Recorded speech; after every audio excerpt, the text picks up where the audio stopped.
Okay, so it's been a minute since I made my last tag video, and by minute I mean a couple of weeks, because you know your girl likes to do tags.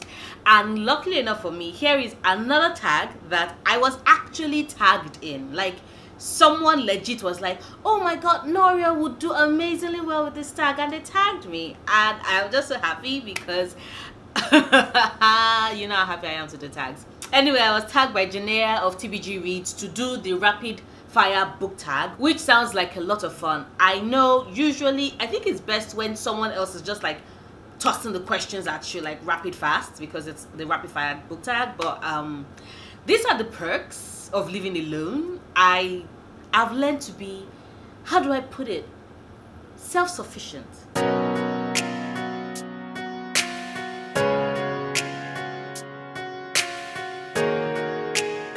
Hello everybody, Noria back again, and I'm here with my phone and all the tag questions, so we'll just go right to it. The first question says, not really a question, it's just rapid fire. So the first thing, it says ebook or physical books. Now, if you know me, you know how much I love physical books. Like, I have a shit ton of ebooks. I have way more ebooks than I do physical books, but I prefer to have physical books. Next, we say paperback or hardback. Like, just in case my shelves don't like give you a hint, I love hardbacks. I love hardcovers. I love stripping them naked, seeing how they look underneath the covers, you know, holding them close. And my life is so much more interesting when I can strip shit naked, just saying. Online or in-store book shopping. Now, I love in-store book shopping. Nothing makes me happy like being able to walk down the shelves and see the books and choose which one I want. But although I love in-store book shopping, I buy 90% of my books online, like, and I make no apologies for that. Next, we go trilogies or series. Your girl likes shit that is long lasting. Like, you can write me a series of 17 books and I will still be reading it, because that is good solid shit. Trilogies are too short for me. Like, I want more of that world. Give me so much of the world that I would puke, but I still won't puke because I still continue buying the books, and especially if it's within a world I really love and enjoy. So long series all the way. Probably speaks to, you know, like my abandonment issues, but I don't know. Heroes or villains? Villains, baby. Heroes are cookie cutter, too nice, too sweet, too fake, not human. Villains are humans, because human beings are naturally villainous beings, and I love that being depicted in stories. Plus, 9 times out of 10, the villains are more complex than the good guys. Of course, my favorite of them all will be anti-heroes, because you know you have a bit of the good guy qualities, in the sense that they are the ones you're actually meant to root for, and you know they're not gonna die, they're gonna survive, but you know they still have the depth and complexity of villains. But if I was to choose between heroes or villains, definitely villains. A book you want everyone to read. Nobody should be surprised at this choice. The Poppy War by R.F. Kuang. Like, this book is my brand. I have a lot of books that are my brand, but this book this book is my brand. I love, like I said, I love the complexity of the characters. I love the lushness of the world. I love the fact that this is a book that went through that told so much story, you know, about horror and pain and the sacrifice of war and what power takes from you. But at the same time, when it is that you've seen hell, power is of course something that you would naturally gravitate to, and nobody can judge you for that unless they are being self-denying pricks. But like, this is a book I cannot stop talking about on my channel. I love the characters, I love the world, I love the viciousness and the amount of death and sorrow and pain and anger. The amount of anger contained in these pages, because Rin uses rage to channel the Phoenix's powers, and it makes me happy. The Poppy War makes me happy. Everybody should fucking read The Poppy War. Recommend an underrated book. Now, as much as I would like to hold up The Poppy War, because It is kind of underrated. People don't talk about it enough on BookTube.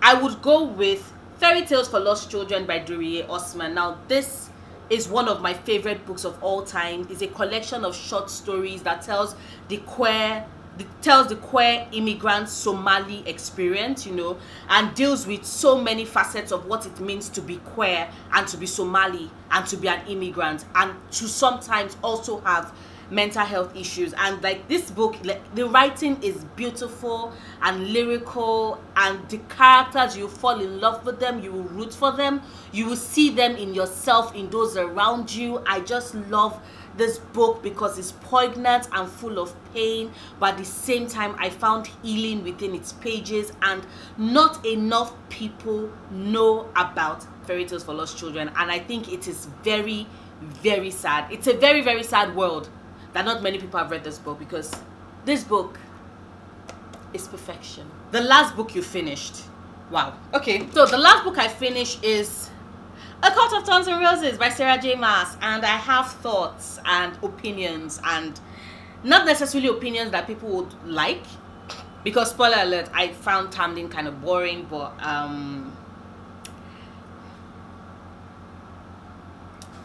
I'll keep that for my wrap up. Do know though that right now I'm currently reading A Court of Mist and Fury, and that book is fantastic. Fantastic. The last book you bought, and that would be, it's a book I bought but has not yet arrived. Yes, I bought another set of books. They're on their way, but this book has not arrived yet, and that is The Fever King by Victoria Lee, which the premise just sounds intriguing. You have a boy who wakes up after some magical outburst, like took over, like after some magical outburst, and then he discovers that and then he discovers that his entire family is dead, but he wakes up with the power of a technopath, and which means that of course his powers are considered very rare and is as always searched and wanted by the government. But except for the fact that before he got powers and before all these things happened, he was always working with rebels who were fighting against, you know, the old power outbreak, the magic outbreak, and what the end result was for people, refugees that were trying to flee the country. And so he decides that, okay, now that the government wants him, he's going to find his way into the government, you know, and fight from within, you know, manipulate the minister in quotes in order to get what he wants, except for the fact that he falls in love with the minister's son and shit happens, because the minister's son is cruel and an asshole. And I'm like, technopaths. All I thought was technopath, dystopian society, magic, gay, and you expect me not to read that book? The weirdest thing you've used as a bookmark. You know, initially I wanted to say phone, because I always use my phone every time I don't have a bookmark around, but then I remembered there was a period when I was detangling my hair, and I needed to get stuff in the living room and I was reading at the same time. Yes, we stand a multitasking queen. Anyway, I was trying to do all of that at the same time as reading, and I needed to get up, and I didn't have any bookmarks around, so I used my white tooth comb and I just stuck it in between the pages, and then I went to go and get, like, that's the weirdest thing I've used as a bookmark. Use books, yes or no? Definitely yes. I am an equal opportunity lover. I do not discriminate. If the book is new or used, I would read it. The only exception is if there are gross, disgusting things growing from the book, or, you know, staying on the books, and I'm like, what could that possibly be? When I have to ask the question of what could that possibly be, that's a book I don't want to touch. Just no. Then they said top 3 favorite genres, which the answer to this is pretty simple.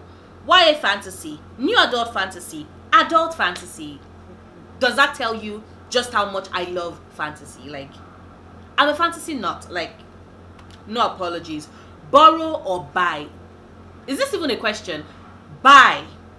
Because borrowing shit gives me anxiety. I like to own my things. I like to own my things. I like to know that they are mine and I can look at them, I can reach for them whenever I want to. Borrowing them just gives me that, oh, what if I want to annotate? What if I want to read a particular passage that I really, really loved the first time I read it? Like, buying, I need to own it. I need to own it. Okay. Then the next question says characters or plot. You know, this is very tricky But I like, no, actually not tricky. I would say characters, because I can actually manage a sucky plot if I love your characters. But it does not, I don't care how great your plot is. If I find your characters fucking annoying, I will not read that shit. Because that is a character whose head I'm in as I'm reading the entire book. If I cannot stand the person whose head I'm in, how am I expected to enjoy the story? Like, that is not going to happen. It's not going to be possible. No.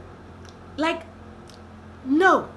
Okay, then we say, then they go long or short books. Is this a trick question? Because like, I answered long series, so it goes to reason that I would prefer long books. Like, the bigger the book, the better, because it means that it will take a while for me to, unless it's a boring book. If it's a boring book, make it as short as possible. Give me 20 pages. If it's interesting, I don't care if it's up to 1,000. Then we go long or short chapters. Now this is where things get interesting, because I prefer short chapters. I don't mind if a book has 121 chapters, but if a book is an 800-page book and only has 13 chapters, I like to have a word with the author. Just saying. Just saying. Name the first 3 books you think of. Easy. Poppy War, Crooked Kingdom, and third book.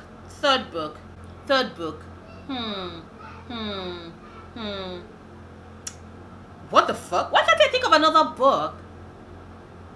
Okay. I'm surrounded by books. What the hell? To All the Boys I've Loved Before by Jenny Han. Okay. Books that make you laugh or cry. Cry. Please. Wreck my existence. Let me go to work with swollen eyeballs. Let me use you as an opportunity to get out of work, for me to lie to my boss that I'm ill, you know, just so I don't admit to them that a book wrecked and destroyed me and I have no will to live. Like, take away my will to live. Our world or fictional world? Is that a trick question? Because fictional world, duh. Okay, audiobooks, yes or no? Definitely yes. 101% yes. Audiobooks all the way. Do you ever judge a book by its cover? Hell yeah. I judge people by their, okay, I'm just joking, but seriously though, a book by its cover. If it's a pretty book, I am 9 times out of 10 going to buy that book. If it's an ugly book, I will not buy it. Like, I have a book on my shelf that I almost didn't buy. Give me a second, let me look for it. Let me see. Okay. This book, I almost did not read What It Means When a Man Falls from the Sky, because I thought, no, I did not, it still looks it. I still think that this book's cover is ugly as fuck, and that was why I did not pick it up. And it would have been a sad situation, because this was an amazing 4.75 star read. Like, I loved this book that much. It was great. Book to movie or book to TV adaptation. This, I think, is also, it depends actually. If it's a short book, like a short standalone book, I don't mind it being a book to movie adaptation. But if it's a series, I want it to be a TV show. I want it to be a TV show with the budget of Game of Thrones or American Gods. Like, give me the budget, because I do not want you to cut a single scene from my favorite series. This is a message that is going out to Netflix, because you can cut shit from Shadow and Bone. Like, please, if you want to, do not cut a single scene from Six of Crows and Crooked Kingdom. Even juiced scene. Yes, the scene where he's frozen until he dies. Spoiler alert, I'm sorry. But that scene, I didn't want it to go. And that is just like irrelevant. Okay, it's irrelevant, but not really. Yeah, he is for like what led to that, but he himself, not really. But I don't care. I want every single scene of that book depicted in the show. Thank you. Next, a movie or TV show you prefer to its book.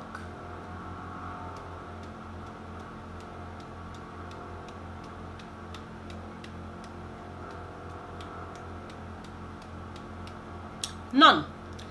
And then finally, series or standalones. Like, your girl prefers long series to trilogies. Of course. Of course, I'm going to say series. Standalones leave me standalones leave me deprived. You know, like they leave me wanting more. And I'm a girl with big appetites who likes to be satisfied.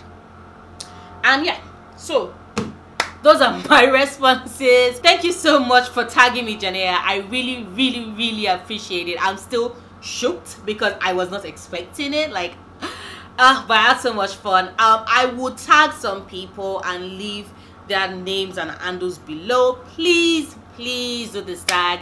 I want to see, you know, the answers and just how deep our friendship bond is, to see if, you know, our answers are close or similar. If you like this video, please do not forget to give it a thumbs up, comment if you want to, check out my other videos, subscribe if you want to. I make new videos every Sundays, Wednesdays and Fridays, and I will see you soon. Until then, stay passionate, love books, love yourself.